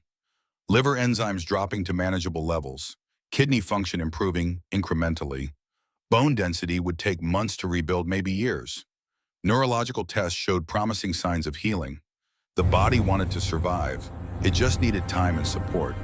Kate visited daily, never pushing, never demanding, just present. Sometimes they talked about implementation strategies for the new laws. Sometimes they sat in companionable silence. Always he maintained careful distance, respecting the boundaries she'd established. Mate bond hummed between them like electric current, but neither acknowledged it directly. Week 2 brought visitors. Rowan's brothers arrived from Wyoming, faces carved from shock and grief and relief. Ash and River Thorn had spent 6 years believing their sister dead, guilt eating them alive for failing to protect her. Now she sat before them alive, but changed, bearing scars they couldn't see, but understood existed. Ash spoke first, voice breaking. "We thought we'd lost you. Thought the frenzy killed you like it killed Dad. I survived. Barely. Not in ways I'm proud of." River's hands clenched. "If we'd known you were alive, hiding in Marcus's territory while you would have tried to rescue me and gotten killed." Marcus was too powerful, too protected. It took the AlphaKing to bring him down. The reunion was bittersweet. Joy at restored connection mixed with grief for years lost. Questions about their mother, dead from heartbreak 2 years after the frenzy. Guilt multiplying in every direction. But also hope. Fragile, intentive, but real. Family reconstructed from fragments. They stayed 3 days, helped Rowan sort through memories both wanted and unwanted. Made plans for memorial service, honoring Thomas Thorne properly now the truth was known. Promised to support whatever choices she made going forward, including regarding the mate bond with the AlphaKing. Declan's recovery took longer. The wounds from Marcus's attack had been deep, compounded by his own guilt-driven recklessness in interposing himself as shield. Dr. Morse spent hours in surgery repairing damage to chest muscles and ribs. The physical healing was straightforward, the emotional healing more complex. Cade found him in the rehabilitation wing, working through painful exercises despite protests from nursing staff. The younger Alpha moved with determination that bordered on desperation, trying to prove something, to himself or others unclear. "You should rest. Pushing too hard risks permanent damage." Declan didn't stop the movements. "Need to be ready. In case Marcus's allies come. In case Rowan needs protection again. She has protection. Entire pack of warriors trained specifically for this. Doesn't matter, I owe her. Owed her father. 6 years I've been paying that debt, can't stop now." The mathematics of guilt didn't work that way. Saving Rowan once didn't erase attempted claiming 6 years prior. But humans, wolves, all thinking creatures needed to believe redemption was possible through action. Denying Declan that belief would be cruel. Hayes needs experienced soldiers for the Omega Protection Unit he's building. Training program starts next month. Position is yours if you want it. Declan finally paused, teaching other alphas how to resist command manipulation, how to protect instead of claim. Exactly. Using your experience for something constructive, turning what Marcus did to you into knowledge that prevents future victims. The younger alpha's expression shifted. "Less desperation, more purpose. I accept. On one condition. Name it. When traditionalists come for Rowan, because they will come, I'm on her security detail." No negotiation, agreed. But Declan, when that happens, you follow orders. No reckless heroics, no guilt-driven sacrifices. You protect her by staying alive and effective, not by dying dramatically. Understood. The conversation ended there, both wolves knowing that understanding orders and following them under pressure were different things entirely. When violence came, instinct and training would determine outcomes more than promises made during peaceful moments. Month 3 brought the first implementation challenges. packs across territories receiving new guidelines for omega protection. Some embraced changes eagerly, others resisted with bureaucratic obstruction. A few rejected outright, citing local autonomy and traditional rights. Sterling from California reported smooth transition. His territory had already been progressive. The new laws simply codified existing practices. Other reformist alphas echoed similar experiences. But conservative territories struggled. Alphas who'd supported Marcus's coalition dragging feet on implementation, claiming resource constraints, questioning specific provisions, testing boundaries to see how far they could push before facing consequences. Hayes compiled incident reports during weekly briefing.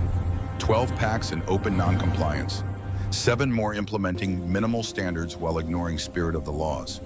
3 reported claiming frenzies that violated new prohibitions, but local authorities aren't prosecuting. Cade studied the territorial map marked with violations. Non-compliance wasn't unexpected.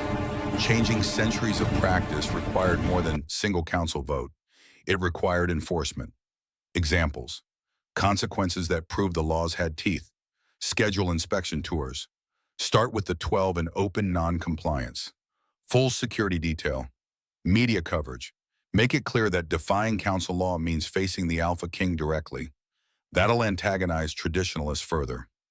Good. Let them be antagonized. Let them make their moves while we're watching and prepared. Better than waiting for them to strike when we're distracted. The tours began in week 14.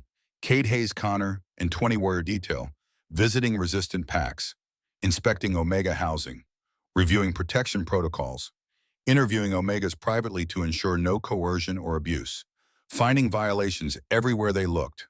3 alphas were removed from position for flagrant non-compliance. 2 faced criminal charges for allowing claiming frenzies. 1 attempted to bar Cade's entry entirely and ended up in detention for obstruction. The message was clear: laws weren't suggestions. Compliance wasn't optional.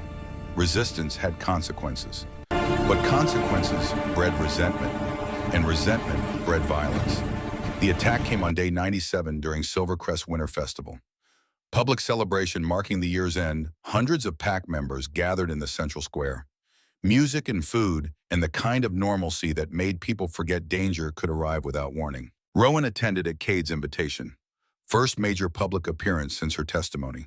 She wore winter clothes that disguised how thin she still was, hair pulled back to reveal face that had regained color and life. Declan was part of her security detail, along with 4 other warriors trained in close protection. The explosives detonated at 2200 hours. 3 charges placed strategically around the square. Not meant to kill, meant to create chaos. Smoke and noise and panic that would scatter security and create openings. 18 attackers emerged from the confusion. Traditionalists wearing masks, carrying weapons, moving with coordinated precision. Their target was obvious: the true Omega whose testimony had destroyed their leader and enabled laws they despised. Declan saw them first. 7 seconds of warning. Enough time to move Rowan toward defensive position. Not enough time to prevent contact. The first attacker came from an unexpected angle, knife drawn and aimed at Rowan's throat. Professional technique. Kill strike designed for quick execution. Declan intercepted with his body, taking the blade in his side instead of letting it reach its target. The pain was immediate and overwhelming. Silver-coated weapon burning like acid. But he'd trained for this, fought through agony to disarm the attacker and neutralize the threat. 1 down, 17 to go. Cade arrived like an avalanche wolf form, tearing through 2 attackers before they could adjust. Hayes and Connor flanked, creating perimeter. Warriors engaged the remaining hostiles with lethal efficiency. The battle lasted 90 seconds. Felt like hours. When the smoke cleared, 13 attackers were dead. 5 captured, and Declan was bleeding out on the cobblestones, silver poisoning spreading from the wound. Dr. Morse worked on him in the field emergency protocols designed for combat injuries. But silver toxicity, compounded by the location of the wound, made prognosis grim. Blade had penetrated deep, severing major vessels. The poison was secondary problem. Blood loss was immediate crisis. Rowan knelt beside him, hands pressed uselessly against the wound. Her medical training was limited to sewing and poison, neither helpful now. She could only watch as life drained from someone who died saving her. You can't. You saved me once today. 6 years ago, you tried to hurt me, but today you saved me. That's not nothing. That's everything. Declan's breathing was labored, lungs filling with fluid, voice barely audible. Balanced, debt paid. Tell your father, when you see him, tell him I'm sorry. The light faded from his eyes, heartbeats stuttering to stillness. Dr. Morse worked for another 10 minutes, refusing to accept the obvious. But silver poisoning, combined with blood loss, left no room for miracles. Declan Stone died on the cobblestones of Silvercrest Square, 28 years old, having finally achieved the redemption he had sought for 6 years. His last action was protection instead of harm. His last words were apology instead of excuse. His death meant something, even if the cost was too high. Rowan stood slowly, Declan's blood staining her hands. Something in her expression changed, hardened. The victim who'd spent 6 years hiding was gone.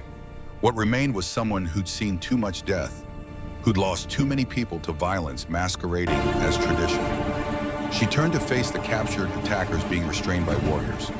5 wolves who'd come to kill her, to prove that true Omegas were dangerous, that protection laws would lead to chaos, that tradition should triumph over progress. Her scent released, deliberate and controlled, full true Omega presence without suppression, sweet enough to drown in, powerful enough to trigger every biological instinct evolution had hardwired into alpha wolves. The 5 captives reacted instantly, bodies straining against restraints, eyes glazing with claiming imperative. Exactly the response they'd claimed was uncontrollable. Exactly the justification they'd used for opposing protection laws. But they didn't break free, didn't attack, because restraints held, because warriors kept them controlled, because social structures and conscious choice proved stronger than biological impulse. Rowan's voice cut through the square like a blade. You came here to prove true Omegas cause violence, that our existence justifies your fear, that laws protecting us will create chaos. Look at yourselves. You're experiencing the pull. The biological imperative you claim can't be resisted, and yet you're not moving.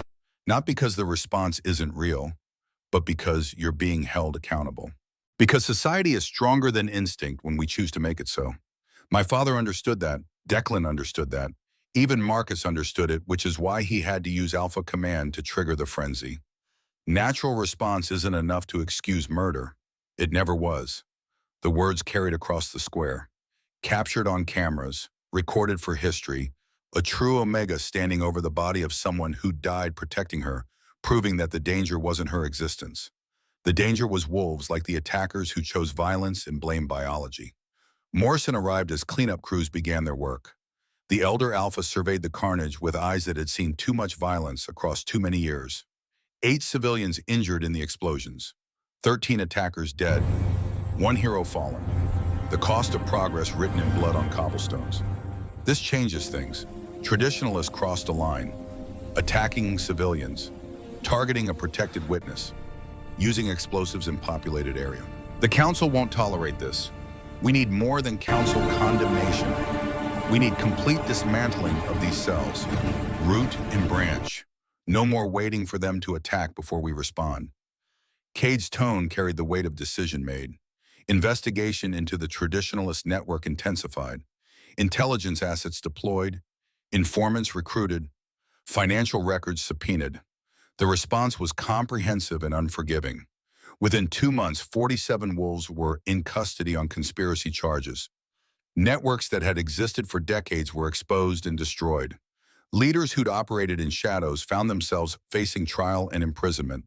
The traditionalist movement didn't end, but its capacity for organized violence was crippled. Declan's funeral was held on a gray morning when snow fell like benediction. Full military honors, 21-gun salute. Flag presented to his parents who'd lost their son twice, once to guilt, again to redemption. Rowan spoke briefly, voice steady despite tears. He spent 6 years trying to fix a mistake, trying to balance scales that didn't work that way. But he never gave up, never stopped fighting to be better than his worst moment. That's not weakness. That's strength. That's honor. She laid a single white flower on the casket, the kind that grew wild in Wyoming mountains, the kind that had been blooming the night of the frenzy, symbol of innocence destroyed and hard-won peace achieved. Cade stood beside her throughout, not touching, but present, support without pressure. The mate bond had grown stronger over the months, impossible to ignore, but easier to coexist with. Neither had mentioned it directly since the council vote. Too much happening, too much healing required. But it was there, constant as heartbeat. After the funeral, Rowan found him in his office. Winter sunset painting the mountains in colors that didn't exist in nature. She sat without invitation, comfortable enough now to claim space in his domain.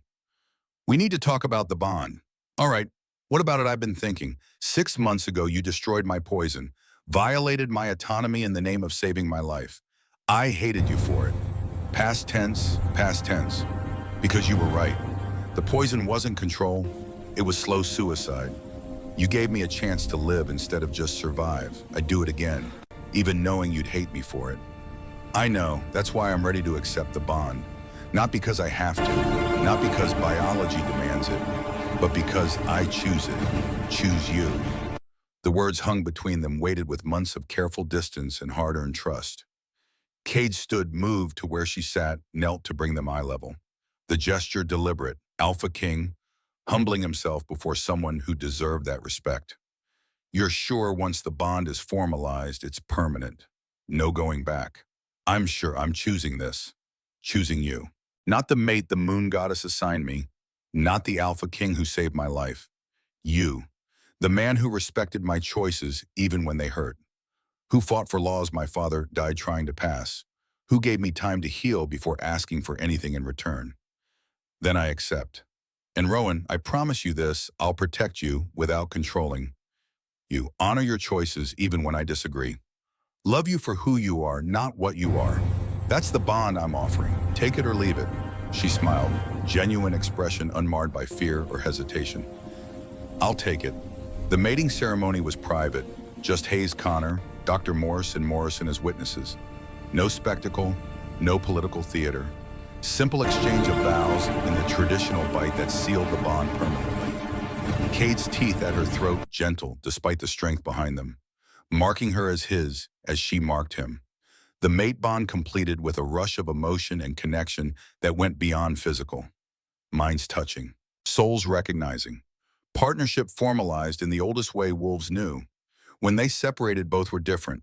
Still individuals, still independent, but bound in ways that transcended casual relationship. Mates, partners, law lies in the work that remained. The work was considerable. Year 1 after the council vote saw mixed implementation results. Reformist territories thrived under new protections. True Omegas coming forward, no longer hiding. Claiming frenzies, dropping to near zero in compliant packs. Quality of life improvements, measurable and significant. Conservative territories lagged. Some made minimal effort. Others actively obstructed. But the assault during Winter Festival had shifted public opinion. Moderate wolves who'd been uncertain about changes saw the violence traditionalists were willing to employ. Fence-sitters chose sides. Momentum built toward comprehensive compliance. Rowan established the Omega Advocacy Network organization dedicated to supporting true Omegas and implementing protection laws effectively. 50 counselors trained in the first year. Support groups in 30 territories. Crisis hotline for Omegas in danger. Safe houses in major population centers. Making the laws functional instead of just theoretical. Cade supported the work while managing broader political challenges. Traditionalist remnants still cause problems. Not organized violence anymore, but bureaucratic resistance, legal challenges, propaganda campaigns. The enemy had adapted tactics, so did the response. Year 2 brought breakthrough. 3 traditionally conservative alphas, seeing the success in reformist territories, switched positions. Implemented comprehensive protections. Reported immediate improvements in pack cohesion and Omega well-being. Their testimonials carried weight with other fence-sitters. By month 1821, of 25 major territories had achieved full compliance. The 4 holdouts were isolated politically and economically. Pressure mounted. Change was no longer a question of if, but when. The final confrontation came during the 2-year anniversary celebration of the council vote. Alpha meetings scheduled to assess implementation and plan next steps. Representatives from all major territories attending, including the 4 holdouts. Cade opened the session with statistics that spoke for themselves. Claiming frenzies down 93% in compliant territories. True Omega suicide rates dropped 87%. Pack stability improved across every metric. The laws worked, denying that required willful blindness. But Alpha Garrett from the holdout territories wasn't convinced. He stood representing the last bastion of organized resistance. These numbers are manipulated. True Omegas are safer under traditional structures where Alphas provide protection through claiming bonds. Rowan rose from her seat in the observer section. She'd been planning this moment for months, prepared for exactly this argument from exactly this source. Permission to address the council, Morrison nodded. The council recognizes Rowan Blackwood, director of Omega Advocacy Network and survivor of claiming violence. She moved to the speaking position, commanding attention through presence and hard-earned authority. Alpha Garrett argues true Omegas are safer under traditional claiming structures. I'd like to test that premise. Her scent released, full true Omega presence flooding the chamber. Every unmated Alpha in the room reacted with biological precision, bodies tensing, instincts activating. The pull was undeniable, but no one moved. Security didn't need to intervene. Warriors didn't need to restrain anyone, because social structures held. Because conscious choice proved stronger than unconscious impulse. Because wolves were more than animals driven by scent and instinct. Rowan's voice carried absolute conviction. You feel the pull, the biological imperative. Your instincts tell you to pursue, claim, possess, and yet you're all sitting in your seats. Not because the response isn't real, but because you're choosing power over impulse. Society over biology. That's what the laws protect. Not suppressing nature, but ensuring choice prevails over instinct. Under traditional structures, I wouldn't have that protection. I'd be claimed by whoever reached me first, forced into a bond I didn't choose. My autonomy sacrificed to someone else's biological response. That's not safety, that's ownership. The laws don't prevent claiming bonds. They prevent forced bonds. Huge difference. I'm mated to the AlphaKing by choice, because we chose each other. That's what these laws protect. Choice, agency, freedom. Alpha Garrett had no response. The demonstration was too clear. The logic too sound. He sat slowly defeated not by argument, but by evidence. Morrison's gavel struck. The 4 holdout territories will achieve full compliance within 90 days or face council sanctions, including economic restrictions and loss of voting rights. This body has spoken. These laws stand. This discussion is closed. The vote was 13-2, with the 4 holdouts abstaining rather than opposing directly. The era of resistance was over. Compliance was now universal expectation. Rowan and Cade stood together on the council chamber steps as representatives departed. 2 years of fighting, hundreds of obstacles overcome, countless small victories accumulating into transformational change. Your father would be proud. She looked up at him. Our father, your family now. His legacy is yours too. Then let's make sure we honor it. Keep fighting, keep building, keep protecting those who need it most. The work continued. Year 3 brought refinement of the laws based on implementation experience. Year 4 saw international adoption of similar protections. Year 5 marked the establishment of the first true Omega representation on the Alpha Council itself. 5 years after Marcus's conviction, Silvercrest hosted the anniversary celebration. Not just for the laws, but for the movement that had transformed pack culture. 500 wolves attended, media covered extensively, politicians gave speeches about progress and justice and the courage to change. Rowan stood before the monument honoring her father and Declan, both names carved in granite, both legacies secured through the lives they'd touched and the changes they'd enabled. She placed flowers at the base tradition she maintained every year. Beside her, a 3-year-old girl with her mother's eyes and her father's determination toddled forward. Mara Blackwood, born into a world her grandfather had fought to create, growing up with choices and protections that hadn't existed when her mother was her age. Mommy, who are they? Heroes, baby. They fought so you could be free, so no one would ever force you to be something you're not. Were they strong? Cade answered, kneeling beside his daughter. The strongest, because they chose what was right over what was easy. Remember that. When you're older and facing hard choices, remember that strength means doing what's right even when it costs you. The Monument Plaza was filled with similar families. True Omegas living openly with chosen mates.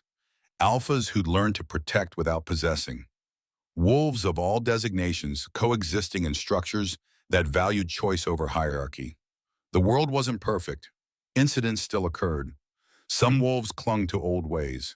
But progress was undeniable. 5 years of laws producing generational change. Children growing up with different expectations, different values, different futures. Morrison approached slower now at 75 but still sharp. 5 years. Remarkable how much changes when good wolves decide to fight for it, and how much stays the same when they don't. The work's not done. No, but it's further along than I dared hope when we started. Your father's dream is alive, growing, spreading beyond anything he imagined. Because people like Declan sacrificed themselves to protect it. People like Rowan risked everything to testify. People like you used your power to enable change instead of blocking it. The old Alpha nodded slowly. That's legacy. Not what we do for ourselves, but what we build for those who come after. You and Rowan Mara, all the children growing up under these protections. That's the legacy your father earned. Declan earned. Even Marcus's victims earned through their deaths. The evening celebration continued late into night. Music and stories, and the kind of communal bonding that made pack life worth preserving. Kate and Rowan eventually slipped away, finding quiet space on a terrace overlooking Silvercrest. 5 years since you destroyed my poison. Best decision I ever made, even if you hated me for it at the time. I did. Felt like you'd stolen my control, my choice, my last bit of autonomy. And now I understand. You gave me real choice by taking away the illusion of control. The poison wasn't freedom. It was prison with invisible bars. Do you ever miss it? The certainty of that routine, sometimes, when things get hard and overwhelming. Part of me remembers when life was simple. Drink poison, work, sleep, repeat. No bigger responsibilities. But simple isn't the same as good. I'd rather live complicated and free than simple and slowly dying. Below them, Silvercrest glowed with celebration lights. Their city, their pack, their family. Built on principles worth fighting for. Worth dying for, as too many had proven. Mara will grow up in a different world. She'll never know claiming frenzies or forced bonds, never understand why anyone would poison themselves to avoid their own nature. That's what we fought for. So she wouldn't have to. Your father would love her, would love seeing what his sacrifice made possible. He'd love that you're finishing what he started, that his daughter found someone who honors his work by continuing it. They stood together, watching the celebration. Partners in every sense, mates by choice, leaders building future worth inheriting. The mate bond hummed between them, familiar and comfortable after 5 years of shared life. Tomorrow would bring new challenges, laws to refine, systems to improve, wolves who still resisted to convince or contain. The work was never finished. Progress required constant attention and persistent effort. But tonight was for celebrating, for remembering those who'd paid the ultimate price, for honoring their sacrifice with lives well-lived and futures built on their foundation. Mara appeared in the doorway, Hayes carrying her after she'd fallen asleep during festivities. The old colonel had softened over the years, warrior becoming grandfather figure to the next generation. He transferred the sleeping child to Cade's arms. She's asking for bedtime story about grandfather Thomas. Third time this week. Rowan took her daughter. I'll tell her about the alpha who fought so wolves could choose their own destinies, who believed protecting the vulnerable was highest form of strength, who died proving those beliefs were worth any cost. That's legacy. That's what we pass down. Not fear or tradition or blind obedience, but courage and choice, and the understanding that real strength means protecting without controlling. They carried Mara inside. Behind them, Silvercrest continued celebrating. 5 years of transformation. 5 years of proving change was possible. 5 years of honoring those who'd made it happen through their sacrifice and courage. The stars emerged as clouds cleared. Montana mountains stood eternal, bearing silent witness to the work that happened in their shadow. Laws written, lives changed, futures secured, All because wolves chose to fight for what was right instead of accepting what was easy. In her room, Mara stirred as Rowan tucked her in. The child's eyes opened briefly, sleepy but aware. Mommy, will I be strong like grandfather? You already are, baby. You were born into a world he built. That makes you part of his strength. And Declan, will I be brave like him? Kate answered from the doorway. You'll be braver, because you'll never face the choices he did. Never need to prove yourself through sacrifice. That's what they all fought for. So you could be strong and brave by choosing life, not by choosing death. The words were promise and benediction. Legacy written in the absence of trauma rather than its presence. Children inheriting peace instead of violence. Freedom instead of fear. Choice instead of compulsion. That was the revolution Marcus had tried to prevent. The change Thomas had died pursuing. The future Declan had given his life to protect. And now, 5 years later, it was reality. Imperfect, incomplete, but real. The story that began with poison and ended with choice. With one true Omega who'd chosen slow death over captivity, finding instead that she could choose life with dignity. With an Alpha King who'd learned that real strength meant protecting without controlling. With soldiers who'd discovered that redemption came through action rather than regret. Their legacy was written in laws and lives, and the children who'd never understand why such laws were necessary in the first place. That incomprehension was the greatest victory of all. Rowan and Cade stood together, watching their daughter sleep. Tomorrow would bring new challenges. But tonight they had this proof that fighting for what's right, paying whatever cost required, could change the world. Not perfectly, not completely, but enough for now, for always.